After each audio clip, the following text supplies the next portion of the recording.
Running a business is the easiest thing ever, said no one ever. This is Jose, and this is your operating, operating diaries. Operator diaries.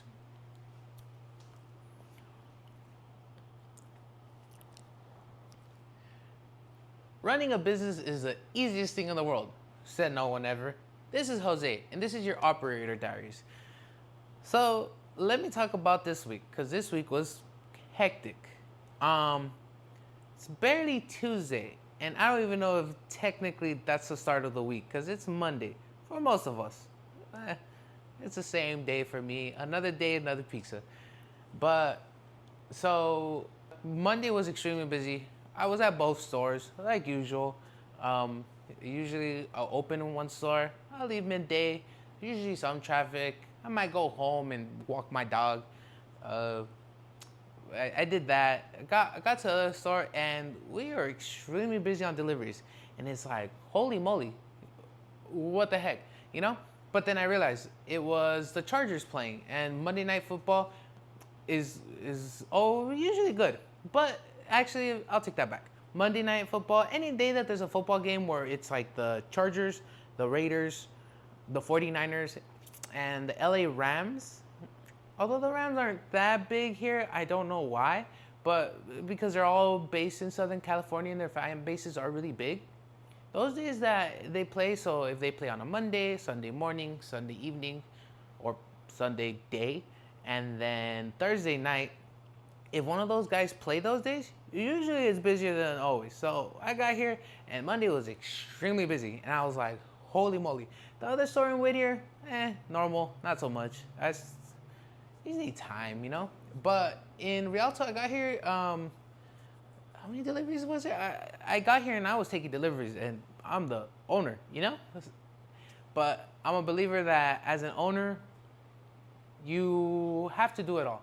Honestly, um, I don't think a good owner, a good manager, whatever, doesn't do it all. I think a good owner, a good manager does it all. And I'm not saying you do every single thing, but you know, so out here taking deliveries.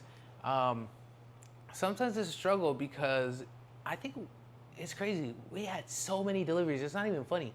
Like I got there and I took two, not a lot, right?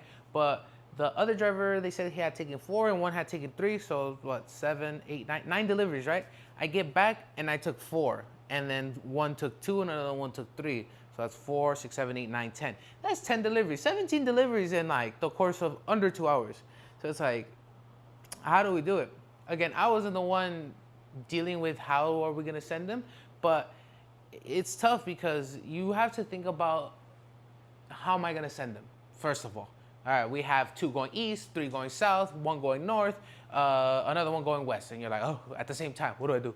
You know, I wasn't dealing with that, so I was the one dealing with driving around and taking them. So But again, when I'm the one dealing with it, you got to think of the time, which was next. So if the ones that next is going that way is east. Is it east? Yeah, east. Then it's like, obviously, you can use your phone, but it's also an issue because again, if you have four deliveries at the same time and they're going four separate corners, and you have only two drivers, it's like, what do I do, right? That was Monday, and I know it's only Tuesday, so this is a 2-day thing, but we have somebody that put their 2 weeks. She was a good worker, honestly. Everybody's a good worker, but she was really good. She loved to work.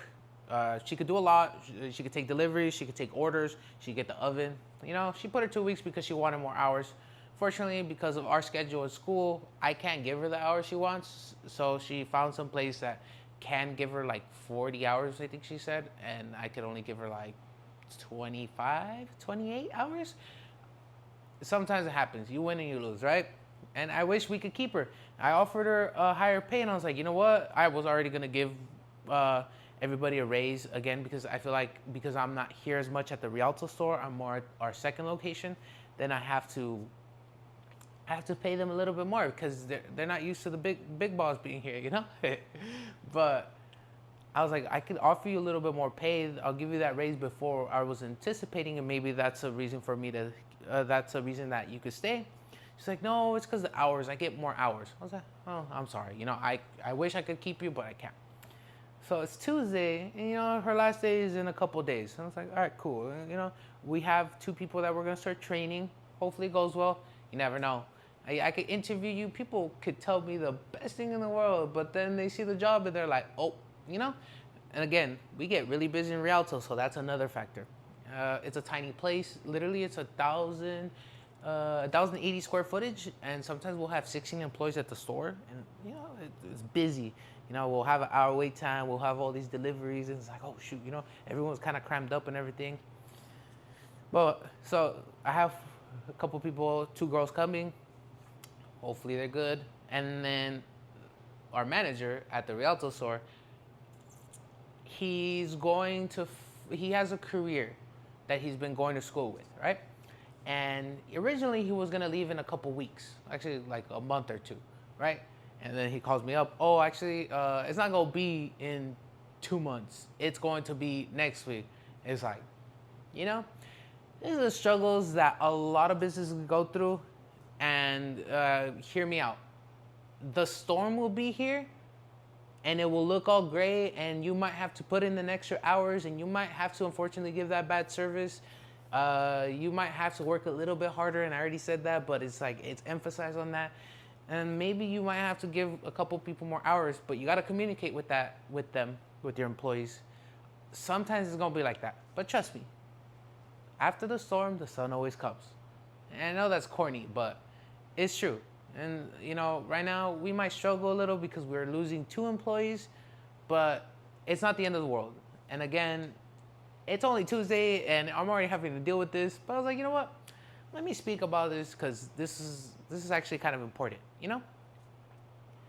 But yeah, you just gotta keep your head up, You gotta find the solutions, find a way. So, I'm thinking of, instead of having the manager, okay, that frees up salary cap. And it's like, now I'm thinking like a coach or like a team. How, I don't know if you guys watch sports, because we were talking about sports earlier, but some sports, they have salary caps and all that stuff. Well, technically we do too, So it's like, all right, so his salary, obviously he's not gonna work here no more. That frees up all that space. I could give everybody a little bit of higher raise or a bonus, both. Again, sorry for getting off track, but I feel like you have to pay your employees good, a decent wage, because the only reason why I can have 2 stores, hopefully 3, is because we're paying the employees decently. Look at In-N-Out, They all get higher than minimum wage, and they all seem like they're happy. They have good turnover rates. So it's like, I study everything from the greats, from the big guys, and see what I can apply here. And then if it works, it works. So back to my point, that frees up the salary cap. I'm like, all right, cool, maybe this is actually good, And then I was like, all right, so I don't hire another manager, let's say, for the time being. I work a little harder here. I put a little bit more people at the other store. It's like, what do I do now? It's like, I could hire someone to help open stuff in the morning or at night, doesn't matter. It's like, okay, so it frees up the solution, the way for different things we could try out.